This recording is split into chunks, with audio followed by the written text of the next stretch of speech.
Welcome to the FanBox of Joey B. This is my special co-host today, Dino Hickman, our hockey analyst. Today we're here talking about the Stanley Cup Finals. We are past the first 4 games of the series, and it has been going too well for our predictions from the other week. As everybody knows, that the the Golden Knights are down 3-1 in the series to the Washington Capitals. They came out hot.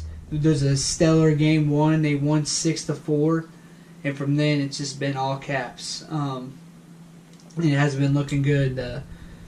To me, the Golden Knights have not been looking like themselves in the series. It seems a lot of times they're not playing positionally. There's times when there's a turnover and there's 3 guys like all piled up and nobody in front of the net. The defensemen aren't. I don't know. It's just the defensemen aren't where they're supposed to be, and it just really seems like they don't have the hustle that they've had through the normal season and even the playoffs. It's very frustrating. Yeah, it's been very frustrating to watch. Like I said, down 3-1. Game 5 is tomorrow night. They was 6-4, then they lost 6-2.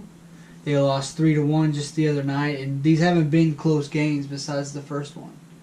I take that back. Game 2 was 3-2, but other than that, it just seems like that Washington is just taking these games away like that. The Golden Knights haven't even had a chance to be in the games from the get-go.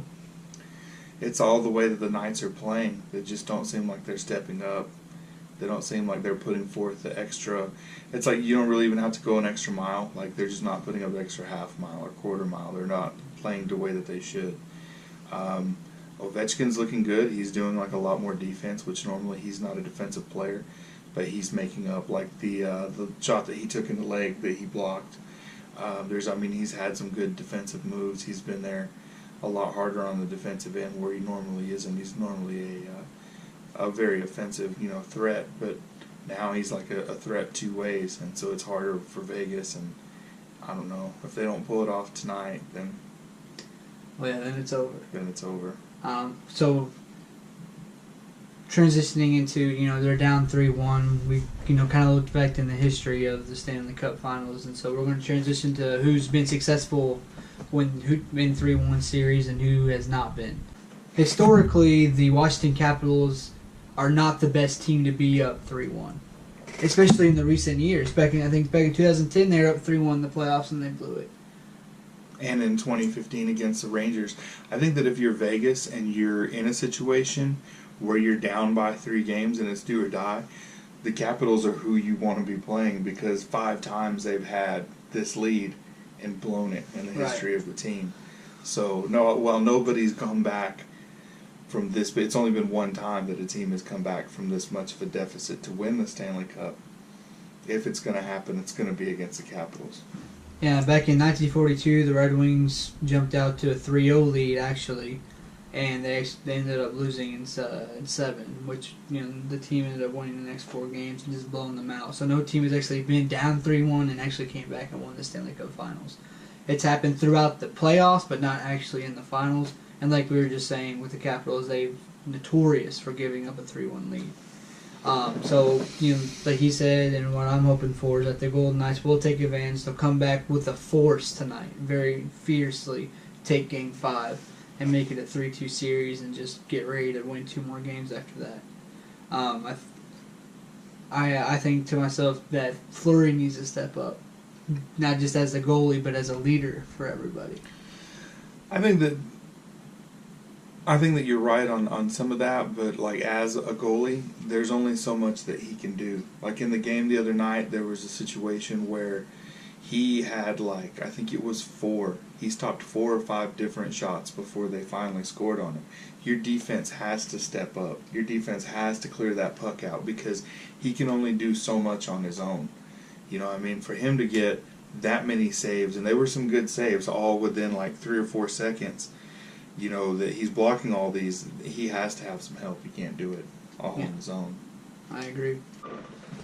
So transitioning now, realistically, not as a fan, but as, someone with some hockey background and all that, how realistic do you think it is that the Golden Knights are going to come back and win this series? That they're going to win the finals? Yeah. As my grandpa would say, the odds are slim to none, and Slim just left town. I don't think that they have a very good shot. As much as like fan wise, I want them to win, but I'm a realist. I'm not like the Cowboys fans that are just going to go on and there's still a shot for us despite the fact that we've lost 12 games this season. Something could happen. You know, we're going to the playoffs and maybe the other team's bus will crash and all die and we can skip around in the playoffs. You know, I'm not one of these, you know, this is giant optimist, unrealistic optimist. I just don't think that they're going to pull it off as much as I want them to. Yeah, it looks like it's going to be very tough. I think they can win 2 more games, and I think they can win the next 2, but ultimately I think they're not going to be able to win 3 in a row. If they do win the next 2 games, Game 7 is going to be phenomenal. Yeah. There's nothing like a Game 7. It's the best thing in sports, regardless of the sport. It's great. I mean, it's great, like, as a, you know, the excitement and everything, but, like, as a fan, if it's my team, I want them to win in 6 or 5. I don't want to make the stress of the Game 7. I love it. I would love it if I knew that they were going to win the Game 7, but just, like, leaving everything to chance out there and putting it on the line, it's really hard, you know. Yeah. Do you think they'll win the next 2 games? I think that tonight, or that they have a really good chance tonight because they know that it's a do or die situation, and so they're going to have to do it. You know, it's one of those that they're going to have to play harder than they've played all season and put more out tonight than they have the whole, you know, preceding season that we've had. Right. Well, it's going to be tough. It should be a fun game to watch tonight or tomorrow night. It's going to be exciting. I'm going to be tuning in. I got to watch all of Game 1. Now, I plan on watching all of this game, and I've been catching snippets of the other. So if you love hockey and you love watching do-or-die situations, tomorrow night game is the game to watch, regardless of who your team is. It's going to be exciting either way. Like I said, my prediction from here on to the end is going to be Caps in 6. What is your final prediction for the series from here? Probably Caps in 6. Okay. Well, I would love to see Game 7, as Dino would also, but we might not get that far. I want to thank everybody for paying attention to hockey, and that's, you know, following us and that's enjoying spending time with us here. As y'all know, tonight Cavaliers play Game 3. We'll be tuning in for that. We'll be doing another fan box after that game because who knows how many more games there'll be after that one. They're in a worse boat than the Golden Knights are. Dean, I want to thank you for everything that you've done for the show and Brick coming on tonight.